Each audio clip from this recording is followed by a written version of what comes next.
Moldavia dhe Rumania u tronditën të martën e 25 nëntorit ku disa drone ruse deportuan në hapësirën e tyre ajrore gjatë një sulmi masiv me raketa ndaj Ukrainës. Incidenti ndodhe pothuajse njëkohësisht në dy fshatra kufitare, duke ndjesur frikën e përshkallëzimit të konfliktit në rajon. Në Rumaninë lindore, banorët e fshatit Puiste u zgjuan në një shpërthim të fuqishëm pasi një dron rus u rrëzua në territorin e një ferme private rreth 50 kilometra larg kufirit me Moldovinë. Pronari i fermës tregoi se ndodhej brenda shtëpisë me familjen kur dëgjoi zhurmën e fortë ndërsa droni goditi një pemë pranë godinës. Shumë fshatarë rrëfyen për media se paniku ishte i menjëhershëm, madje disa prej tyre nisën të përgatisnin çantat për t'u larguar nga zona, nga frika se lufta mund të prekte pjesën lindore të Rumanisë.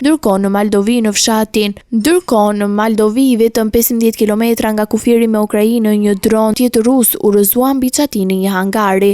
Banorët atje u shprehën po aq të frikësuar, ndërsa një i moshuar dëshmoi se çdo mëngjes nuk e di çfarë mund të ndodhë, duke përshkruar klimën e pasigurisë që ka pllakosur zonën.